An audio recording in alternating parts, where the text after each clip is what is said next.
The next hymn is What a Friend We Have in Jesus by Joseph Scriven. Joseph Scriven was a man acquainted with grief. Born in County Down, Ireland, he aspired as a young man to follow his father's footsteps as a Royal Marine, but his poor health made it impossible. Then he fell in love and was engaged to be married, but his fiancée drowned before their wedding could take place.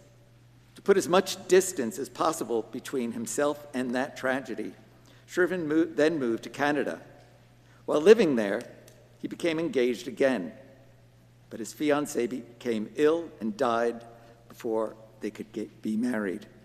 In his grief, Scriven determined to devote himself to a life of service. He was especially known for carrying a bucksaw and cutting firewood for people in need.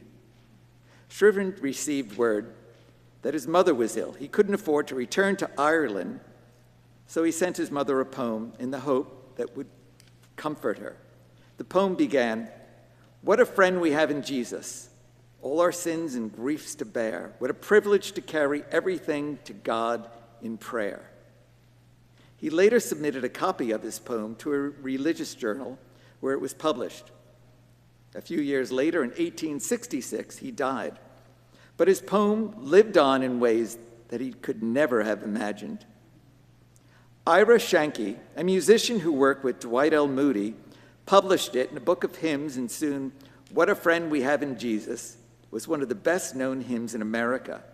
Missionaries took it abroad, where people still sing it today in many languages.